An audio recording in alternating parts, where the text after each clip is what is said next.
जय हिंद साथियों, मैं सत्यप्रकाश त्रिपाठी यूपीएससी हिंदी में आप सभी का हार्दिक स्वागत करता हूं।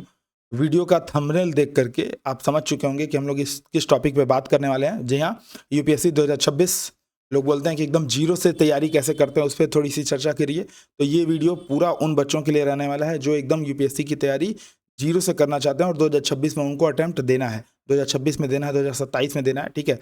2026 इसलिए क्योंकि 25 के बाद वही नज़दीक है, ठीक है। तो ऐसा नहीं कि ये जो स्ट्रेटजी है वो 2027 पे काम नहीं करेगा। हाँ, बजाय एक डिस्क्लेमर दे देता हूँ पहले ही कि अगर मान लीजिए यूपीएससी ने अपना सिलेबस ही चेंज कर लिया, तब हमको थोड़ी सी अपनी जो स्ट्रेटजी है वो चेंज करनी पड़ेगी। अगर सिलेबस एज इट इज जैसा आज के दिन तक है तो आपको ये स्ट्रेटजी काम करेगी। ये स्ट्रेटजी मेरे स्वयं के अनुभव प्लस मेरे छोटे भाई हैं, आप सभी को पता होगा, आईपीएस गौरव त्रिपाठी, हमारे तमाम दोस्त हैं जैसे आईपीएस नारायण उपाध्याय, बजरंग भैया, आदित्य भैया, ठीक है। तो जब हम लोग बैठ करके बातचीत करते हैं तो उनके अनुभव से लेकर के एक पूरा एक आप कह सकते हो कि निचोड़ है, ठीक है। तो एकदम संपूर्ण तैयारी, एकदम जीरो से। इस वीडियो के बाद आपको कुछ नहीं देखना है। तो स्टार्ट करते हैं प्रीलिम्स के साथ। ध्यान दीजिएगा, प्रीलिम्स की मैं जो बातें बता रहा हूं और ये ऐसी चीजें हैं कि आपको मिनिमम रिसोर्सेज में काम करना है। मैक्सिमम रिसोर्स की मैं बात ही नहीं कर रहा हूं क्योंकि आपके पास पढ़ने के लिए अनंत है और हमारा ध्यान केवल ये रहेगा कि यूपीएससी में प्री मेंस इंटरव्यू आप क्लियर करिए, ठीक है। तो वीडियो स्टार्ट करते हैं और प्रारंभिक परीक्षा से स्टार्ट करेंगे, ठीक है। प्रारंभिक परीक्षा में जैसा कि आप सभी को पता होगा, इतिहास, भूगोल, राज्य व्यवस्था, अर्थव्यवस्था, विज्ञान एवं प्रौद्योगिकी और समसामयिकी का एक मतलब मिला जुला क्वेश्चंस आते हैं आपको। 100 नंबर के 100 क्वेश्चंस होते हैं आपके 200 नंबर्स में, ठीक है। 100 क्वेश्चन 200 नंबर में। ये होता है जीएस पेपर 1। एक होता है जीएस पेपर 2 जिसमें वो केवल सीसैट पूछता है। सीसैट में भी आपको 3 होगा। अमूमन लोग सीसैट जब स्ट्रेटजी की बात करते हैं तो सीसैट को भूल जाते हैं, जबकि सीसैट एक most important part of the preparation होता है, क्योंकि अगर आप इसमें फेल कर गए, ठीक है, तो आपका जीएस 1 में आप कितने भी नंबर लाइए कोई मतलब नहीं रह जाता। इसमें भी अगर मैं बात करूं तो इसको भी 3 कैटेगरी में हम लोग बांट सकते हैं, मैथ्स में, रीजनिंग में, ठीक है, रीजनिंग, मैथ्स और कॉम्प्रिहेंशन, ठीक है, कॉम्प्रिहेंशन। इन तीनों चीज़ों पे हम लोग बात करेंगे, ठीक है। तो स्टार्ट करते हैं हम लोग डायरेक्ट इतिहास से। इतिहास में हम लोग किन किन टॉपिक्स को देखेंगे, क्या क्या बुक सोर्स रहेगा, ठीक है। तो जैसे देखिए, इतिहास में अगर मैं बात करूं तो आपके पास इतिहास में भी इसको 3 सेगमेंट में आप बांट सकते हो। एक तो हो जाएगा प्राचीन इतिहास, दूसरा हो जाएगा मध्यकालीन इतिहास, तीसरा हो जाएगा आधुनिक इतिहास, ठीक है, आधुनिक इतिहास। ऐसे ही भूगोल की मैं बात करूं तो भूगोल में आपका हो जाएगा भारत का भूगोल और विश्व का भूगोल, भारत और विश्व का भूगोल, ठीक है। राज्यव्यवस्था में भी इसी प्रकार, अर्थव्यवस्था में भी इसी प्रकार, भारत और विश्व में। राज्यव्यवस्था में अमूमन क्वेश्चन भारत पे ही होते हैं, ठीक है, लेकिन कभी कभी वो विश्व के जो तमाम संविधान है उनसे डायरेक्ट इनडायरेक्ट क्वेश्चंस पूछने की संभावना रहती है। विज्ञान और प्रौद्योगिकी में भी क्या चल रहा है, करंट डेवलपमेंट। पर्यावरण में भी क्या करंट में चल रहा है, और समसामयिकी तो करंट से आपका रिलेटेड होता ही होता है, ठीक है। तो अभी इनको हम लोग टॉपिक वाइज एक एक करके बात कर लेंगे। सबसे पहले हम लोग स्टार्ट करते हैं इतिहास वाले सेगमेंट से, ठीक है। इतिहास वाले सेगमेंट की मैं बात करूं तो प्राचीन इतिहास में आपके पास प्रागैतिहासिक काल से लेकर के और प्रागैतिहासिक काल से लेकर के पूर्व मध्यकाल के प्रमुख राजपूत वंश, ठीक है। और ये टॉपिक्स जो हैं आपको परेशान होने की आवश्यकता नहीं है, ये हमारे यूपीएससी हिंदी के जो टेलीग्राम चैनल है वहां पे पढ़े हुए आपको मिल जाएंगे। ये टॉपिक तो है ही, साथ ही साथ हम लोग इसको और इनके सब सेक्शंस वाले टॉपिक्स भी जल्द से जल्द, आप इस वीडियो पे कमेंट करिएगा, जल्द से जल्द हम लोग इसको डालेंगे, ठीक है। तो जैसे मान लो प्रागैतिहासिक काल में आपको ये पढ़ना है, पूरा पाषाण काल, मध्य पाषाण काल, नव पाषाण काल, ताम्र पाषाण काल, ये 4 टॉपिक आपको प्रागैतिहासिक काल में पढ़नी है। इसके बाद हड़प्पा सिंधु सरस्वती सभ्यता के बारे में पढ़ना है। वैदिक काल में ऋग्वैदिक काल, है ना, धर्म सुधार में प्राचीन भारत के धार्मिक आंदोलन, ठीक है। 6ठी शताब्दी ईसा पूर्व भारत की राजनीतिक दशा, कैसे महाजनपदों का उदय हुआ, कहाँ कैसे मगध का उत्कर्ष हुआ, इस समय कौन कौन विदेशी आक्रमण हुए, यूनानी आक्रमण, ईरानी आक्रमण, है ना। इसके बाद मौर्य काल में कैसे क्या रहा, मौर्योत्तर काल में कौन कौन से वंश रहे, संगम काल दक्षिण में कैसे चलता है, गुप्त काल और गुप्त राजवंश कैसे चलते हैं, इसी प्रकार दक्षिण भारत में कौन कौन से प्रमुख राजवंश रहे, ठीक है। चालुक्य की बात करें, राष्ट्रकूट की बात करें, चोल की बात करें, पल्लव की बात करें, गुप्तोत्तर काल में कैसे हर्षवर्धन, पाल वंश, सेन वंश, त्रिकोणीय जो संघर्ष देखने को मिलता है, ये सारी चीजें आपको प्राचीन भारतीय इतिहास में आपको पढ़नी रहती हैं। अब मैं बात करूं बुक सोर्स की तो आपके पास क्लास 6 की एनसीईआरटी, ठीक है, ये बुक सोर्स आप देख पा रहे होंगे, क्लास 6 की एनसीईआरटी, क्लास 12 की भारतीय इतिहास के कुछ विषय और प्राचीन भारत, राम शरण शर्मा। ध्यान दीजिएगा, एनसीईआरटी उन्हीं को पढ़ना है जिन लोगों ने एनसीईआरटी अब तक नहीं पढ़ी है। अब तक नहीं पढ़ी का मतलब, अगर मान लीजिए आपने 10th ट्वेल्थ, जब आप ये अपने हाई स्कूल इंटर की जो प्रिपरेशन अगर कर रहे थे और सही से आपने बिल्कुल एकदम सही से पढ़ा हुआ है, तब आपको एनसीईआरटी फिर से पढ़ने की आवश्यकता नहीं है, क्योंकि यही एनसीईआरटी आपको उसमें पढ़ाई जाती है। तो क्लास 6 की एनसीईआरटी और क्लास 12 की एनसीईआरटी, दो एनसीईआरटी आपको प्राचीन भारत के लिए पढ़नी है। क्लास 6 की एनसीईआरटी का नाम है जो प्राचीन हमारे अतीत भाग 1, और क्लास 12 की एनसीईआरटी भारतीय इतिहास के कुछ विषय भाग 1। ये दो एनसीईआरटी है। इसके अलावा अगर मैं बात करूं संदर्भ पुस्तक की, ठीक है, या रेफरेंस बुक की, तो प्राचीन भारत राम शरण शर्मा, ठीक है, ये आपको पढ़ना है।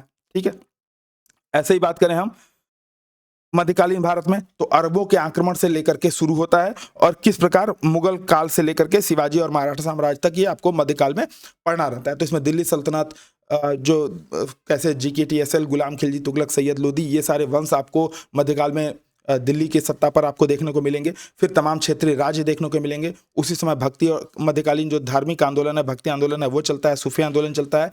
मुगल काल में भी कुछ कुछ, जैसे बाबर से लेकर के उत्तरवर्ती मुगल तक और सूरी राजवंश से लेकर के अन्य जो समकालीन राजवंश है वो आपको देखने को मिलेगा। और शिवाजी और मराठा साम्राज्य, ये आपको मध्यकाल में पढ़ना है। बात करें अगर बुक की, तो इसमें क्लास 7 हमारे अतीत भाग 2 और क्लास 12 हम भारतीय इतिहास के कुछ विषय भाग 2, ये आपको पढ़ना है ना। रेफरेंस बुक की बात करें तो यहाँ पे मध्यकालीन भारत सतीश चंद्रा, ठीक है, मध्यकालीन भारत सतीश चंद्रा, ये सारे आपको PDF मिल जाएंगे। लिखने की आवश्यकता नहीं है, केवल आप इन चीज़ों को समझते हुए चलिए, और इसके बाद आपको फिर कोई अन्य वीडियो वगैरह इसमें देखने की आवश्यकता नहीं पड़ेगी।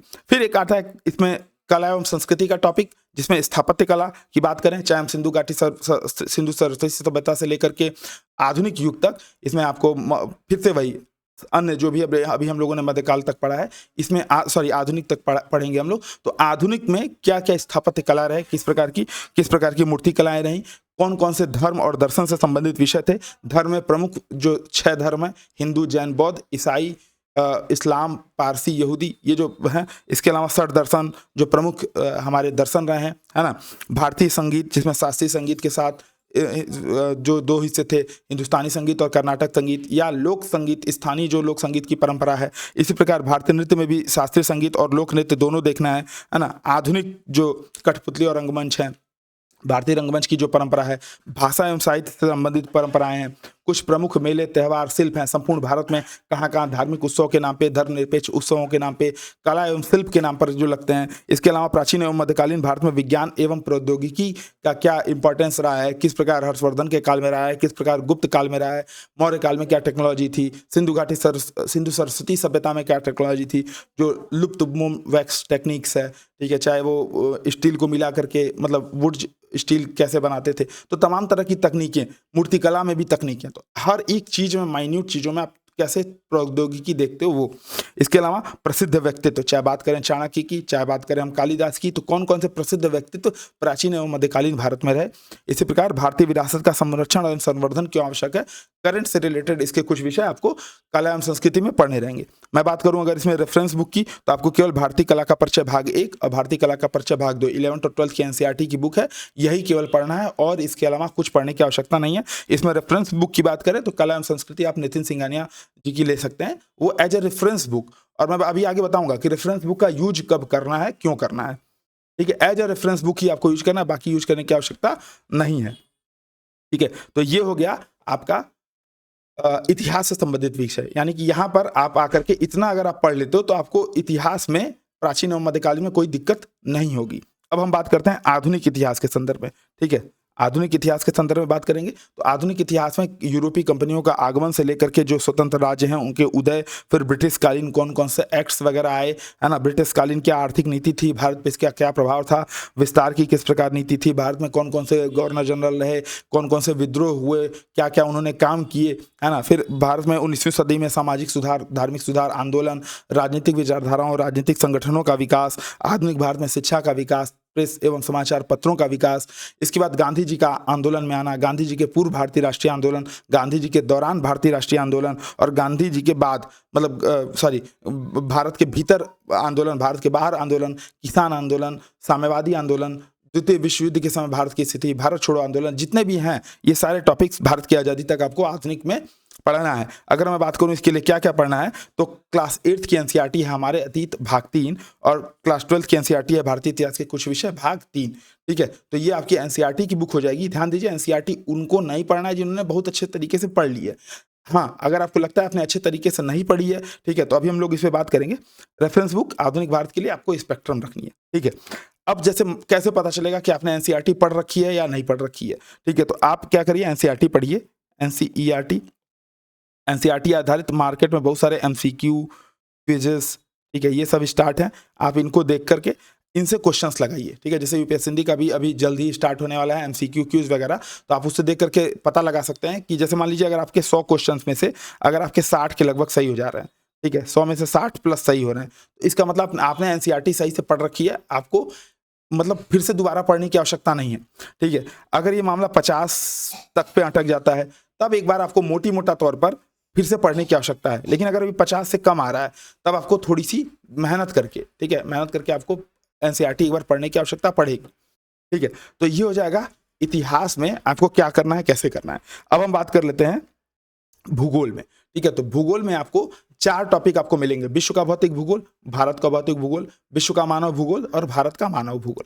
ठीक है, तो विश्व के भौतिक भूगोल में आपको ये टॉपिक पढ़ने हैं: ब्रह्मांड, सौरमंडल की उत्पत्ति, पृथ्वी का भूगर्भिक इतिहास, कैसे भूवैज्ञानिक मापक्रम हुआ, कौन सी अक्षांश रेखा होती हैं, देशांतर रेखाएं कौन सी होती हैं, पृथ्वी की कौन कौन सी गतियां होती हैं, उनके क्या प्रभाव पड़ते हैं, पृथ्वी का क्या झुकाव है, सूर्य ग्रहण, चंद्र ग्रहण, ये सारी चीजें आपको पढ़नी है। भूगर्भ विज्ञान में पृथ्वी की आंतरिक संरचना कैसी है, भू आकृति का कैसे विकास हुआ, कौन कौन से आंतरिक बल और उनके क्या प्रभाव हुए, है ना।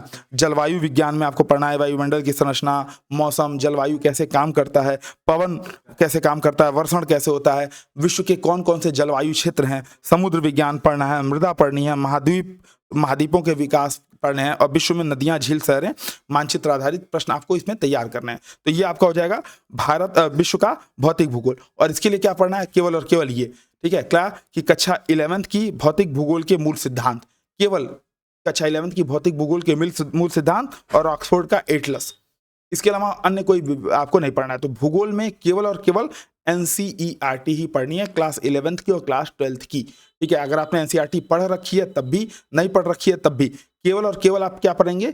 एनसीईआरटी ही पढ़ेंगे, इसके अलावा कुछ नहीं पढ़ेंगे। तो भौतिक भूगोल के मूल सिद्धांत, मानव भूगोल के मूल सिद्धांत, भारत, लोग और अर्थव्यवस्था, भारत, भौतिक, पर्यावरण, ये 4 बुक हैं। इन 4 बुक के अलावा आपको नहीं पढ़नी है। तो भौतिक भूगोल के मूल सिद्धांत पढ़ेंगे तो विश्व का भौतिक भूगोल वाला ये जो टॉपिक है आपका कंप्लीट हो जाएगा। इसके बाद आएगा आपका भारत का भौतिक भूगोल। तो इसके लिए क्या पढ़ना है आपको? कक्षा 9th की समकालीन भारत 1, क्लास 10th की समकालीन भारत 2 और भारत भौतिक पर्यावरण। ठीक है, इस टॉपिक को क्यों? अच्छा, समकालीन भारत 1, समकालीन भारत 2 किसको पढ़ना है? जिसको एकदम कुछ नहीं आता है, जिसको थोड़ा मोड़ा आता है। और कैसे पता चलेगा? तो 50+% नंबर आने चाहिए। ठीक है, या 60% आ रहा है तब तो पढ़ने की आवश्यकता नहीं है, लेकिन अगर 50+% आ रहा है, अच्छा, जब 50+% नंबर आ रहा है, ठीक है, तो ये देखना है कि क्यों, गड़बड़ी कहाँ हो रही है। ठीक है, कि कॉन्सेप्ट नहीं क्लियर है। ठीक है, तो एक बार थोड़ा सा एनालिसिस खुद करेंगे और फिर आप इस वीडियो के कमेंट में बताइएगा तो मैं आपको वहाँ पे हेल्प करूंगा। तो भारत के भौतिक भूगोल में आपको क्लास 9th की और 10th की एनसीईआरटी उन लोगों को पढ़नी है जिनका नंबर 50% से कम आ रहा है। जिनका 50% प्लस है वो डायरेक्ट भारत भौतिक पर्यावरण क्लास 11th की जो बुक है आप उसको पढ़ सकते हैं। उसमें कौन कौन से यही सारे टॉपिक, अक्षांश एवं देशांतर, उत्तरी पर्वत, भारत के मैदान, प्रायद्वीपीय पठार, भारतीय मानसून तंत्र, जलवायु प्रदेश, ठीक है, भारतीय उपमहाद्वीप में मृदा का वर्गीकरण, वन, राज्यों से संबंधित मानचित्र आधारित प्रश्न, है ना, ये सारे। तो ये जो है आपको कंप्लीट करना है भारत और विश्व का भौतिक भूगोल, भारत भौतिक पर्यावरण और भारत भौतिक भूगोल के मूल सिद्धांत से। ठीक है, क्या बुक का नाम था? देखिए, भौतिक भूगोल के मूल सिद्धांत, है ना। इंग्लिश हिंदी दोनों में आपको एनसीईआरटी की वेबसाइट पे मिल जाएगा और ऑक्सफोर्ड का एटलस रखना है। ठीक है, केवल और केवल आपको ये रख करके काम चलाना है। ठीक है, अगला है आपका विश्व का आर्थिक एवं मानव भूगोल। इसके लिए आपको क्लास 12th की मानव भूगोल के मूल सिद्धांत पढ़नी है। अच्छा, जब आप क्लास 11th और मतलब 10th और 9th और 10th की जो पढ़ेंगे, ये वाला समकालीन भारत और समकालीन भारत 2, ठीक है, ये जब आप पढ़ेंगे तो ऐसा नहीं है कि आपको विश्व के बारे में जानकारी नहीं मिलेगी। ठीक है, विश्व के बारे में जानकारी मिलेगी, मानचित्र आधारित प्रश्न आपको वहाँ पे करने पड़ेंगे। ठीक है, भारत का आर्थिक एवं मानव भूगोल में कृषि, ठीक है, तो कृषि कैसे, उसका क्या वर्गीकरण है, भारत में कौन कौन सी फसलें उगाई जाती हैं, ये सारी सी, भूमि सुधार, भूमि उपयोग का पैटर्न, पशुपालन, मत्स्य पालन, जलीय कृषि, जल संसाधन, ठीक है, प्रमुख संसाधन, खनिज, ऊर्जा, पारंपरिक और गैर पारंपरिक संसाधन, जनसंख्या और विकास की क्या प्रवृत्तियां हैं भारत में, है ना। ग्रामीण और शहरी वस्तुओं के क्या प्रकार हैं, उद्योग और परिवहन उनकी क्या स्थिति है, ठीक है। परिवहन और संचार कैसे हैं, तो उसमें हवाई, रेलवे जो तमाम है, भारत से मानचित्र आधारित प्रश्न ये आपको तैयार करना है। एनसीईआरटी कौन सी पढ़नी है, तो वही भारत और लोग और अर्थव्यवस्था, और आप चूंकि समकालीन भारत एक, समकालीन भारत दो पढ़ ही चुके होंगे, तो केवल इसमें पढ़नी है भारत, लोग और अर्थव्यवस्था प्लस ऑक्सफोर्ड का एटलस, ठीक है। ऑक्सफोर्ड का एटलस क्या करना है, जैसे जल संसाधन, तो तुरंत ऑक्सफोर्ड में पीछे जाकर के भारत के मैप पर जल संसाधन देख लिया, ठीक है। जैसे जलीय कृषि, कृषि तो कृषि वाला सेगमेंट जाकर के वहां पे देख लिया, ठीक है। तो ये आपको वहां से पढ़ना है। अगला आपका टॉपिक आ जाएगा, ठीक है। अगला आ जाएगा इसमें विश्व का आर्थिक भूगोल, भारत का आर्थिक भूगोल हो गया, विश्व का आर्थिक भूगोल, तो सॉरी हाँ, तो विश्व के आर्थिक भूगोल में ये जो मानव भूगोल का मूल सिद्धांत है क्लास 12 की एनसीईआरटी, और भारत में क्या करना है, भारत, लोग और अर्थव्यवस्था, ये दो बुक पढ़ी है तो आपकी खत्म हो जाएगी, ये हम लोग डिस्कस कर चुके थे। और उसमें भी यही चीजें विश्व के प्रोस्पेक्टिव से और भारत के हिसाब से, भारत के अनुसार से आपको ये पढ़ना पड़ेगा, ठीक है। तो विश्व का आर्थिक भूगोल ये टॉपिक है ना, प्राकृतिक संसाधन, संसाधनों का वितरण, कृषि प्रदेश, विश्व में उद्योगों की अवस्थिति, कारण, आधारभूत संरचना, विश्व जनसंख्या, जनघनत्व और वितरण, मानव प्रजातियां और निर्वंश जनजातियां की कौन कौन सी, पूछ लेगा कि कहाँ बेंदियू कहाँ की जनजातियां हैं, ठीक है। तो ऐसे प्रश्न आने की संभावना है। बस्तियां एवं प्रवास, विश्व से मानचित्र आधारित प्रश्न, तो 4 एनसीईआरटी आपको मोस्ट इंपॉर्टेंट पढ़नी है। तो आप स्किप भी कर सकते हो, कौन सी पढ़नी है आवश्यक है, कौन सी स्किप करनी है बता दे रहा हूँ फिर से। समकालीन भारत एक भारत एक भाग 1 और समकालीन भारत भाग 2, ठीक है। 9th और 10th की जो एनसीईआरटी, अगर आपने 60% 50% प्लस नंबर आ रहा है तब पढ़ने की आवश्यकता नहीं है, तब केवल आप 11th 12th की पढ़ लीजिए। 11th में कौन सी पढ़नी है, तो भारत भौतिक पर्यावरण, भौतिक भूगोल के मूल सिद्धांत, मानव भूगोल के मूल सिद्धांत और भारत, लोग और अर्थव्यवस्था, ये 4 बुक आपको पढ़नी है ज्योग्राफी के लिए, प्लस एटलस देखना है, इसके अलावा कुछ देखने की आवश्यकता नहीं है। अगर मैं बात करूं इसके बाद पर्यावरण के संदर्भ में, ठीक है, पर्यावरण के संदर्भ में, तो पर्यावरण एवं उसके घटक, पारिस्थितिकी तंत्र एवं उसके प्रकार, स्थलीय पारितंत्र, जलीय पारितंत्र, जैव विविधता संरक्षण के उपागम, ठीक है, जैव विविधता और उसके संरक्षण से संबंधित पहले, पर्यावरणीय कानून, घरेलू एवं अंतर्राष्ट्रीय नीतियां, पर्यावरण निगरानी, पर्यावरण प्रदूषण, ठीक है, ऊर्जा संसाधन, ये सारे, और इसके अन्य कई सारे सब पॉइंट हैं, आप यहाँ पे देख सकते हैं। जैसे ऊर्जा पढ़ेंगे तो गैर अक्षय ऊर्जा, सौर ऊर्जा, पवन ऊर्जा, जल ऊर्जा, भूतापी ऊर्जा, बायोमास ऊर्जा, न्यूक्लियर ऊर्जा, ठीक है, तमाम आपको पढ़ेंगे ऊर्जा के अनुरूप में। फिर न्यूक्लियर ऊर्जा, क्या नाम है, भूतापी ऊर्जा, तमाम आपको इसमें मिलेंगे, ठीक है। अब इसके लिए पढ़ना क्या है, तो पढ़ने के लिए आपको क्लास, इसमें थोड़ा सा आपको ध्यान देना पड़ेगा। क्लास 7 की हमारा पर्यावरण नाम से एक एनसीईआरटी है, उससे आपको बेसिक मिल जाएगा, ठीक है। क्लास 11th की एक बुक है रसायन विज्ञान, जिसका अध्याय 14, जिसमें पर्यावरणीय रसायन के बारे में स्पेसिफिकली बात किया गया है। ये एक चैप्टर मात्र पढ़ना है रसायन विज्ञान केमिस्ट्री के बुक से, क्लास 11th की चैप्टर नंबर 14, ठीक है। अच्छा, नई वाली एनसीईआरटी में एक बार देख लीजिएगा, शायद इसीलिए नाम बता दिया गया है, पर्यावरणीय रसायन, ठीक है। जो इन्वायरमेंटल केमिकल जो है वो आपको केवल पढ़ना है, केमिस्ट्री, एनवायरमेंटल केमिस्ट्री आपको यहाँ से पढ़नी है, ठीक है। इसके अलावा आईसीएससी की क्लास 9th से लेकर के 12th तक की आप पारिस्थितिकी एवं पर्यावरण की बुक पढ़ सकते हैं, बहुत ही शानदार बुक है एकदम, आपको उसके अलावा अन्य कोई पढ़ने की आवश्यकता नहीं है, ठीक है। ये अगर नहीं पढ़ना चाहें, ये सारी चीजें आप नहीं पढ़ना चाहें, तो किसी भी कोचिंग का, ठीक है, अल्टरनेटिव बता दे रहा हूँ, किसी भी कोचिंग का, सारे कोचिंग वाले एक दूसरे का छापते हैं, तो किसी भी कोचिंग का मटेरियल आप ले सकते हैं, किसी भी कोचिंग का एक मटेरियल ले लीजिए, इन सबको नहीं पढ़ने की आवश्यकता पड़ेगी, उसी से काम चल जाएगा, ठीक है। और इंडिया ईयरबुक जो पढ़ेंगे तो उसमें पारिस्थितिकी एवं पर्यावरण वाला जो चैप्टर आता है वो आपको करंट से अपडेट करा देगा, प्लस मंथली मैगजीन वगैरह में तो रहती ही है, ठीक है। तो या तो आप आईसीएससी की क्लास 9th to 12th पारिस्थितिकी एवं पर्यावरण की बुक पढ़ लेंगे, और क्लास 7th की एनसीईआरटी हमारा पर्यावरण प्लस केमिस्ट्री का जो 14 चैप्टर है वो, या तो आप किसी भी कोचिंग का मटेरियल ले लेंगे, आपका उससे काम चल जाएगा, ठीक है। अब बात करते हैं, हम आ जाते हैं, तो हमारा क्या हो गया, खत्म हो गया पर्यावरण, खत्म हो गया भूगोल, खत्म हो गया इतिहास, खत्म हो गया। अब हम बात करते हैं संविधान एवं राजनीतिक व्यवस्था, इतिहास भारतीय संविधान एवं राजनीतिक व्यवस्था से, ठीक है। तो इसमें राजनीतिक व्यवस्थाएं जो भारतीय संविधान में है, लोकतांत्रिक एवं गैर लोकतांत्रिक क्या अवधारणाएं हैं, प्रमुख जो राजनीतिक व्यवस्थाओं में कौन लोकतांत्रिक सरकार होती है, कौन सी सरकार गैर लोकतांत्रिक होती है, संसदीय क्या होता है, अध्यक्षात्मक क्या होता है, एकात्मक क्या होता है, संघीय क्या होता है, प्रत्यक्ष क्या होता है, प्रातिनिधिक क्या होता है, गणतंत्र क्या है, राजशाही क्या है, ये सारी जो कॉन्सेप्ट आपके चल रहे हैं। संविधानवाद क्या है, भारतीय संविधान कैसे बना, ऐतिहासिक आधार, विशेषताएं, प्रस्तावना, है ना, ये सारी चीज़ें आपको, ठीक है। इसके अलावा संघीय कार्यपालिका कैसे काम करती है, उपराष्ट्रपति से लेकर के सरकार के संगठन, मंत्रालय, विभाग इत्यादि तक। फिर संघीय विधायिका कैसे काम करती है, संसद, राज्यसभा, लोकसभा, संसद की प्रणाली से लेकर के राज्य की कार्यपालिका तक। फिर राज्य की विधायिका, भारतीय संघवाद से संबंधित कुछ विषय, ये सारे टॉपिक्स आपको खत्म करने हैं। स्थानीय स्वशासन, है ना, संवैधानिक निकाय, कौन कौन से, निर्वाचन आयोग, संघ लोक सेवा आयोग, वित्त आयोग, भारत के CAG, महान्यायवादी, महाधिवक्ता, ये सारी चीज़ें। अन्य संवैधानिक आयाम, है ना, गैर संवैधानिक निकाय, ठीक है, नीति आयोग, राज्य मानवाधिकार आयोग, राष्ट्रीय मानवाधिकार आयोग, सूचना आयोग, सतर्कता आयोग, महिला आयोग, अल्पसंख्यक आयोग, है ना, ये सारी चीज़ें आपको यहाँ से पढ़नी है। प्लस निर्वाचन एवं राजनीतिक दल, ठीक है, शासन में कौन कौन से, सुशासन, गवर्नेंस, RTI, नागरिक चार्टर, नागरिक समाज, शासन में सुधार में पुलिस सुधार, न्यायिक सुधार, प्रशासनिक सुधार, राजनीतिक सुधार, सामाजिक लेखा परीक्षण, ये सारी चीज़ें आपको वहाँ पे पढ़नी है, ठीक है, ये सारी चीजें पढ़नी है। अब इसके लिए बुक सोर्स क्या आपका रहेगा, तो बुक सोर्स में आप पढ़ेंगे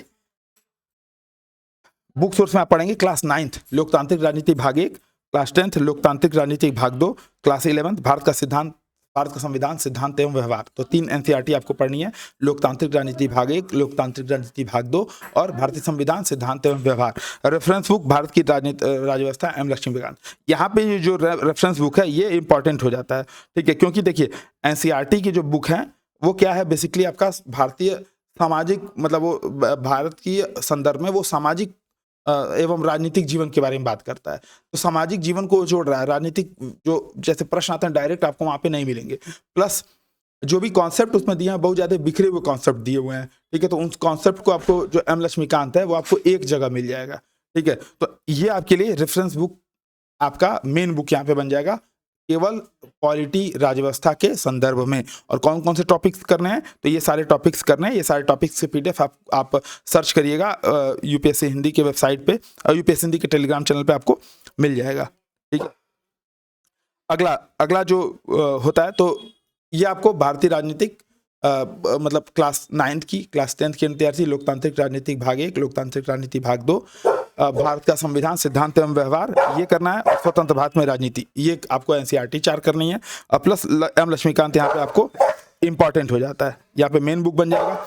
एक चीज और है, सेकंड ARC की कुछ आपको रिपोर्ट्स पढ़नी होगी, जैसे 1st report, 5th report, 6th report, 11th, 12th, 14th और 15th, ठीक है। तो पहली, 5वीं, 6ठी, 11वीं, 12वीं, 14वीं, 15वीं, ठीक है, ये आपको रिपोर्ट्स पढ़नी है। और एक रिपोर्ट और रही होगी 13वीं, ठीक है, तो 13वीं रिपोर्ट्स भी आपको पढ़नी है। तो कौन कौन सी पढ़नी है फिर से एक बार देख लीजिए। जो सेकंड ARC की पहली रिपोर्ट, 5वीं report, 6ठी report, 11th, 12th, 13th, 14th, 15th। और कैसे करना, सिंपल रिपोर्ट डाउनलोड कर लीजिए, ChatGPT को काम पे लगा दीजिए, ChatGPT पे अपलोड करिए और बोल दीजिए कि मुझे इसका सिनॉप्सिस दे दो। कुछ एक्स्ट्रा पढ़ने की आवश्यकता नहीं है, या मार्केट में जिस्ट अवेलेबल है रिपोर्ट्स की आप वहां पे देख सकते हो, ठीक है। तो ये रिपोर्ट्स, मतलब आपको ये पता होना चाहिए कि 15वीं रिपोर्ट में क्या है, 14वीं रिपोर्ट में क्या है, सेकंड ARC की 1st रिपोर्ट में क्या है, ताकि आप जब मेंस का आंसर राइटिंग करो तब आपको फायदा देगा, ठीक है। अभी हम लोग बात प्रीलिम्स पे कर रहे हैं तो अभी समझिएगा, ठीक है। अगला आपका आता है अर्थव्यवस्था। अर्थव्यवस्था में ये टॉपिक्स हैं आपके, राष्ट्रीय आय का लेखांकन, राष्ट्रीय आय का मापन, भारतीय वित्तीय प्रणाली, तो इसमें कौन कौन से हैं, ठीक है, मुद्रास्फीति एवं रोजगार से संबंधित विषय, बेरोजगारी, है ना, राजकोषीय नीति, फिजिकल पॉलिसी, पूंजी बाजार, कृषि, उद्योग, ठीक है। भूगोल में जो पढ़ रहे थे ना वो आप यहाँ से कनेक्ट करिएगा। अच्छा, एक अच्छे एस्पिरेंट्स इस माने में अच्छा होता है कि वो इंटर कनेक्शन जानता है, ठीक है, इंटर कनेक्शन जानता है। सेवाएं, आर्थिक विकास एवं नियोजन से संबंधित जो मुद्दे एवं चुनौतियां हैं, इसमें भारत की आज़ादी से लेकर के उसके पहले से लेकर के आज तक क्या हो रहा है। अवसंरचना, अवसंरचना में केवल IT अवसंरचना, संचार, शहरीकरण, खनन, ये सब आप आएंगे। भारत का विदेशी व्यापार, बौद्धिक संपदा अधिकार, भुगतान संतुलन, राष्ट्रीय अंतर्राष्ट्रीय प्रमुख जो वित्तीय संस्थान है, ठीक है, IMF क्या है, वर्ल्ड बैंक क्या है ना, ये सारी चीज़ें, जनसांख्यिकी, ठीक है, ये सारे आपको इसमें मिलेंगे, ठीक है। अब इसके लिए आपको क्या पढ़ना है, तो ये देखिए, क्लास 9th की NCERT अर्थशास्त्र, इससे आपको ग्रामीण अर्थव्यवस्था का पता चलेगा। क्लास 10th की NCERT आर्थिक विकास की समझ, है ना। इससे आपको शहरी अर्थव्यवस्था का समझ पता चलेगा। और क्लास 11 की एनसीईआरटी भारतीय अर्थव्यवस्था का विकास, इससे आपको अब तक कैसे अर्थव्यवस्था डेवलप हुई ये आपको पढ़ना है। और इन टॉपिक्स के संदर्भ में समसामयिकी का जो अपडेशन है वो आपको देखना है, ठीक है। इसमें हम लोग एक रेफरेंस बुक और रेफरेंस मतलब मटेरियल और ऐड करते हैं इसमें। कुमार अमित सर, हिंदी मीडियम चाहे इंग्लिश मीडियम, आप इसको देख सकते हैं।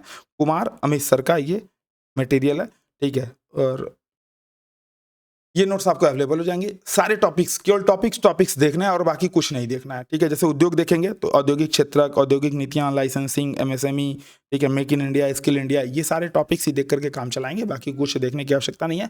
कुल पर्पज ये है कि आपको यही टॉपिक्स पढ़ने हैं, ठीक है। ये टॉपिक्स पढ़ने चाहे आप किसी भी बुक से पढ़िए, कहीं से भी पढ़िए, ठीक है। तो ये इकोनॉमिक्स खत्म हो जाएगा। क्या पढ़ना है? 9th की एनसीईआरटी, 10th की एनसीईआरटी और 11th की NCERT plus Kumar Amit sir का नोट्स। इसके अलावा इकोनॉमिक्स आपको कुछ नहीं पढ़ना है, ठीक है। अगला है भौतिक विज्ञान, ठीक है। तो साइंस और टेक्नोलॉजी की बात करेंगे तो बेसिक साइंस में आपको भौतिक विज्ञान पढ़ना है। क्लास 6 से 10th एनसीईआरटी में क्या भौतिक विज्ञान से रिलेटेड हैं, और यही टॉपिक्स, ठीक है। इन टॉपिक्स को भौतिक राशियाँ, यांत्रिकी, गुरुत्वाकर्षण के अधीन गति, ठीक है, उष्मागतिकी, ध्वनि एवं तरंग गति, प्रकाशिकी, विद्युत एवं चुंबकत्व, परमाणिक एवं नाभिकीय भौतिकी, ये सारी चीजें पढ़नी है। रसायन विज्ञान तो 6 से 10th की एनसीईआरटी, टोटल विज्ञान के लिए 6 to 10th की एनसीईआरटी आप पढ़ लेते हैं तो काम आपका चल जाएगा, ठीक है। तो विज्ञान में भी आपको ये टॉपिक्स पढ़ने हैं, ठीक है। केवल 6 और 10th की 6 से 10 तक, 6 से 10 तक जीव विज्ञान में आपको ये टॉपिक पढ़नी है। और विज्ञान एवं प्रौद्योगिकी में ये टॉपिक, तो विज्ञान एवं प्रौद्योगिकी में अंतरिक्ष प्रौद्योगिकी, रक्षा प्रौद्योगिकी, जैव प्रौद्योगिकी और अन्य जो अप्लाइड साइंसेज और आधुनिक प्रौद्योगिकियां हैं, इनको आपको पढ़ना है। और कहाँ से पढ़ना है? तो क्लास 6 की एनसीईआरटी, 6 से 10 तक की एनसीईआरटी में संबंधित मिल जाएगा। ये जो नए हैं जैसे अंतरिक्ष प्रौद्योगिकी, रक्षा प्रौद्योगिकी, जैव प्रौद्योगिकी, अप्लाइड साइंसेज या आधुनिक प्रौद्योगिकी, इसके लिए आप कोई भी एक रेफरेंस बुक ले सकते हैं, किसी भी कोचिंग संस्थान का मटेरियल, ठीक है। 50-60 पन्ने में आपको ये सारी चीज़ें मिल जाएंगी, पढ़ करके खत्म कर देना है, ठीक है। अंतरिक्ष प्रौद्योगिकी में कैसे भारत डेवलप किया, रक्षा प्रौद्योगिकी, जैव, ठीक है, ये सारी चीज़ें आपको वहाँ पे मिल जाएंगी, है ना। तो ये कुछ विषय थे आपको जो यहाँ पे आपको करने थे, ठीक है। ये आपको मैंने सब्जेक्ट वाइज सारी चीज़ें बता दी कि इन टॉपिक्स को लेकर के आप काम चला लेंगे, ठीक है। तो इतिहास हो गया, भूगोल हो गया, राजव्यवस्था हो गया, अर्थव्यवस्था हो गया, पर्यावरण विज्ञान, प्रौद्योगिकी, समसामयिकी एक सब्जेक्ट छूट रहा था। समसामयिकी में आप क्या करिएगा कि कोई भी, ठीक है, यूपीएससी हिंदी का आप कर सकते हो, विजन का कर सकते हो, जो भी आपको सूटेबल लगे, ठीक है। जैसे हम लोग यूपीएससी हिंदी का अभी हम लोग स्टार्ट करने वाले हैं, लेकिन जो हमारा प्री टाइम बैच है 2025 के लिए, मे बी उसमें आए, ठीक है। ओपन आएगी नहीं आएगा ये तो अब टीम डिसाइड करेगी, लेकिन हम लोग करंट अफेयर वाले जो क्लासेस हैं वो भी स्टार्ट होने वाली है समसामयिकी से रिलेटेड। अगर आप प्री टाइम में ज्वाइन रहिएगा तो जिसको जरूर देखिएगा, और नहीं तो मैं 1-2 वीडियो ओपन में मैं बना दूंगा, गौरव सर से बोल दूंगा बनाने के लिए, आदित्य भैया से बोल दूंगा, ठीक है। आप लोग धीरे धीरे जैसे जैसे समय पाएंगे तो मैं बोलूँगा कि कैसे करंट अफेयर, गौरव सर ने पहले भी बनाई भी है, फिर से बनवा दूंगा, ठीक है। तो किसी भी यूपीएससी हिंदी, विजन आईएएस, किसी का भी आप एक मंथली मैगजीन फॉलो कर सकते हो। सीसैट की बात करें तो मैथ्स, रीजनिंग, कॉम्प्रिहेंशन, ये 3 सेगमेंट्स आपके होंगे।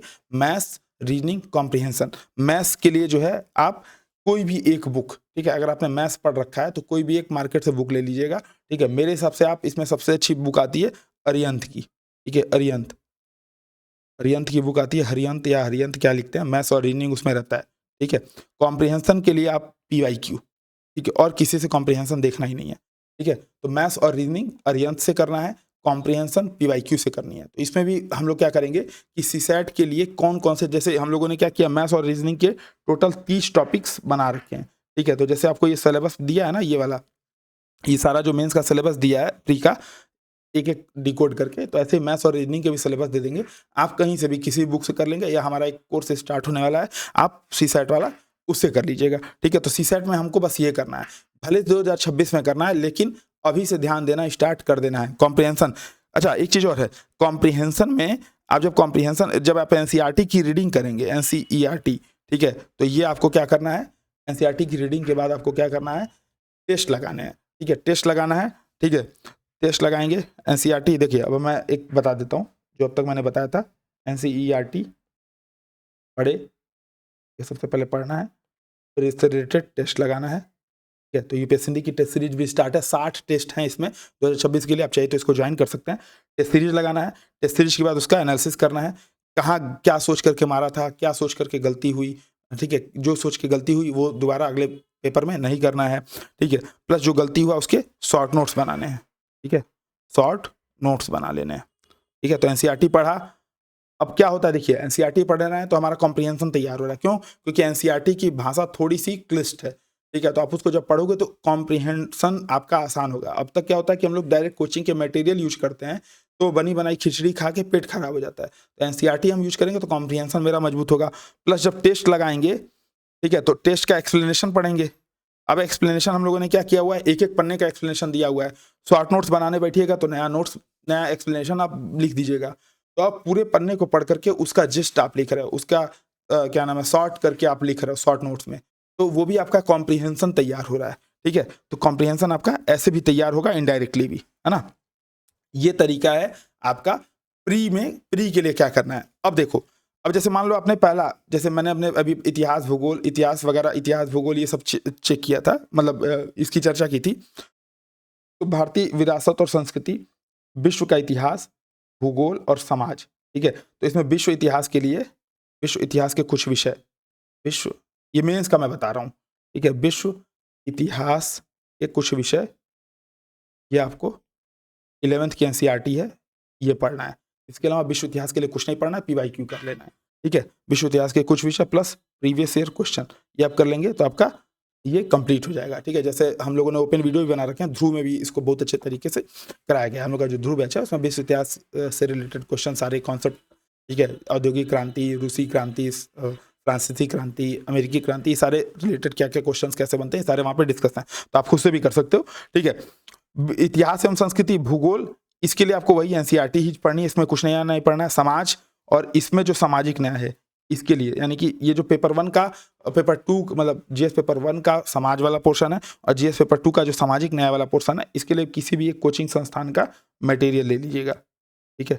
ये अंतर्राष्ट्रीय संबंध भी, ठीक है। इन तीनों के लिए किसी भी कोचिंग संस्थान का मटेरियल, सारे एक जैसे होते हैं, कोई दिक्कत नहीं है, ठीक है। प्रौद्योगिकी, आर्थिक विकास, जैव विविधता, पर्यावरण सुरक्षा, या आपदा प्रबंधन, ये सारी चीजें आपको वहां पे मिलेंगी। इसमें आपको सुरक्षा और आपदा प्रबंधन, ठीक है, इंटरनल सिक्योरिटी और आपदा प्रबंधन के लिए इसको भी आप कोचिंग संस्थान का मटेरियल ले सकते हैं, ठीक है। सत्यनिष्ठा, नीति शास्त्र एवं अभिरुचि, इसके लिए सीधे सीधे आप क्या करिएगा, पीवाईक्यू बहुत जरूरी होता है, previous year question plus material, ठीक है। किसी भी कोचिंग का मटेरियल आप पढ़ सकते हो, लगभग लगभग सबका सेम है, ठीक है। अब इसमें भी करना क्या है, इसका जो डिटेल वाला जो सेगमेंट है आप कमेंट करके बताइएगा, तो मैं उस पर वीडियो बना दूंगा, इथिक्स की कैसे स्पेशली तैयारी होती है। 8 आपको टॉपिक्स वहाँ मिलेंगे, उन 8 टॉपिक से रिलेटेड आपको किसी भी कोचिंग से मटेरियल पढ़ लीजिए, प्लस पीवाईक्यू। पीवाईक्यू बहुत जरूरी होता है इसमें, ठीक है। अब मैं बताता हूँ कैसे प्री और मेंस की होलिस्टिक तैयारी कैसे एक साथ होती है। अब जैसे मान लो आपने पढ़ा ये, ठीक है, प्राचीन भारत आपने पढ़ा, ठीक है, प्राचीन भारत आपने ये पढ़ करके कंप्लीट किया, ये एनसीईआरटी, ये पूरे टेस्ट लगा लिए, टेस्ट का शॉर्ट नोट्स बना लिया। अब हमको क्या करना है, पीवाईक्यू उठाना है, प्रीवियस ईयर क्वेश्चन, ठीक है। 2026 सालों के लिए बता रहा हूँ, 27 सालों के लिए भी ये फॉलो कर सकते हो। प्रीवियस ईयर क्वेश्चन उठाओगे, प्रीवियस ईयर क्वेश्चन में उठा करके आपको करना क्या है, सीधे सीधे कैसे, मतलब अप्रोच एक बार देखना है खुद की, ठीक है। मैंने ओपन वीडियो भी बना रखी है, ठीक है। वहाँ पे आंसर राइटिंग मैं हूँ, गौरव सर हैं, तमाम लोग डिस्कस भी किए हुए हैं, और ध्रुव बैच भी है हम लोग का, अगर आप पेड लेना चाहते हो तो ले सकते हो। तो उसमें प्रीवियस ईयर क्वेश्चंस को उठा करके इसी टॉपिक से रिलेटेड, जैसे प्रागैतिहासिक काल में क्या क्वेश्चन पूछा गया है, तो लगभग नहीं के बराबर क्वेश्चन है। हड़प्पा एवं सिंधु सभ्यता से क्या पूछा है, वैदिक काल से क्या पूछा है, तो क्या, जब हम ये टॉपिक प्री के लिए पढ़ रहे हैं तो इसी समय मेंस भी देखते चलेंगे, मेंस में क्या पीवाईक्यू पूछा है, ठीक है। तो जब फर्स्ट रीडिंग, जैसे मान लो अगर आपने ये टेस्ट सीरीज, अगर सब कुछ कर लो, ये टेस्ट सीरीज आपने ज्वाइन की है, तो फर्स्ट रीडिंग हम पढ़ेंगे तो मेंस के पीवाईक्यू देखेंगे केवल, और उस पर सोचेंगे कि क्या इसका उत्तर लिखेंगे। लेकिन आप देखिएगा जब ये कंप्लीट हो जाएगा तो फिर आपका सेकंड रीडिंग आएगा, ठीक है। ये देखो, ये सेकंड रीडिंग आएगा, तो इस सेकंड रीडिंग में हम आराम से इसको बैठ करके लिखेंगे भी लिखेंगे, ठीक है। लिखेंगे, कहीं चेक वेक कराना रहेगा तो चेक वेक करा सकते हैं, ठीक है। जैसे सेशन ज्वाइन कर लेंगे तो वहाँ चेक कराइए, आपकी जहाँ मर्जी करे वहाँ आप ज्वाइन करा सकते हैं, ठीक है। तो ये एक तरीका होगा प्री और मेंस को लेकर के साथ, ठीक है। प्री में क्या करना है, आपको ये टॉपिक्स पढ़ने हैं, क्वेश्चन लगाने हैं, उसके शॉर्ट नोट बनाने हैं, मेंस में पीवाईक्यू लगाना है, ठीक है। बस सिंपल इतना सा करना है। इसके बाद आपका एक सब्जेक्ट बच रहा है ऑप्शनल, ठीक है। ऑप्शनल की भी हम लोग बात कर लें, क्योंकि चूंकि आप यूपीएससी की तैयारी कर रहे हैं तो ऑप्शनल भी आपके लिए महत्वपूर्ण हो जाता है, ठीक है। ऑप्शनल, देखो सारे ऑप्शनल में बात एक ही है, मतलब वैकल्पिक विषय में, ठीक है, इसमें आपको केवल PYQ ही करना है। सब्जेक्ट देखिए, ठीक है, जैसे मान लो इतिहास आपका ऑप्शनल है, ठीक है, तो इतिहास में आप एक बार देख लीजिए कि PYQ आपके पास होना चाहिए, प्लस किसी भी कोचिंग का एक मटेरियल ले लीजिए और सिंपल रीडिंग करिए। PYQ पे अपना कमांड बनाइए, PYQ को लिखने का प्रयास करिए। कोई ऐसा संस्थान, जैसे यूपीएससी अभी केवल हिंदी साहित्य के लिए ऐसा कर रही है, प्रीवियस क्वेश्चंस के आधारित अंकुरण हमारा बैच चलता है। कोई भी ऐसा संस्थान बन लीजिए, आपका इतिहास ऑप्शनल है, तो जहाँ पे इतिहास में आंसर राइटिंग, ध्यान दीजिएगा, क्लासरूम प्रोग्राम ज्वाइन नहीं करना है, इसलिए नहीं ज्वाइन करना है क्योंकि लोग आंसर राइटिंग क्लासरूम, यार जहाँ पे भी पढ़ोगे तो सब एक ही पढ़ाएगा, खुद से पढ़ लो, लेकिन आंसर राइटिंग बहुत जरूरी होता है। तो जहाँ आंसर राइटिंग कराई जा रही हो, ठीक है, वहाँ पे आप ज्वाइन करिए और PYQ को लिख करके उसका शॉर्ट नोट्स बना करके खात्मा कर लीजिए, ठीक है। तो हिंदी साहित्य की बात करें, हिस्ट्री की बात करें, जिसकी भी बात करिएगा, PYQ बहुत इंपॉर्टेंट होता है, ये तैयार करना आवश्यक होता है। तो ये कुछ तरीका था कि कैसे प्री और मेंस आपको साथ लेकर के चलना है 2026 के लिए, 2027 के लिए। वीडियो अगर आपको पसंद आया हो तो वीडियो को लाइक करिएगा, शेयर करिएगा और चैनल को सब्सक्राइब करिएगा। साथ ही साथ अगर आपके कोई डाउट्स इसके अलावा भी रह जा रहे हैं या कुछ स्पेसिफिक है आपका समस्या, तो इसमें कमेंट करके बताइएगा। मैं नेक्स्ट में उस पर वीडियो बनाऊंगा। या हमारा एक टेलीग्राम चैनल है, आप यहाँ टेलीग्राम चैनल पे भी UPSC हिंदी फॉर CS आप इसको सर्च करेंगे तो हमारे टेलीग्राम चैनल पे मैं आपको ऑडियो के थ्रू रिप्लाई कर दूंगा, या हमारा एक ये नंबर है 9519780078, मैं इस पर रिप्लाई करता भी हूँ। तो व्हाट्सएप पे आप हमको मैसेज करके इस पर रिप्लाई कर सकते हैं, ठीक है। तो हम लोग फिर मिलते हैं नेक्स्ट क्लास में, तब तक के लिए धन्यवाद, जय हिंद।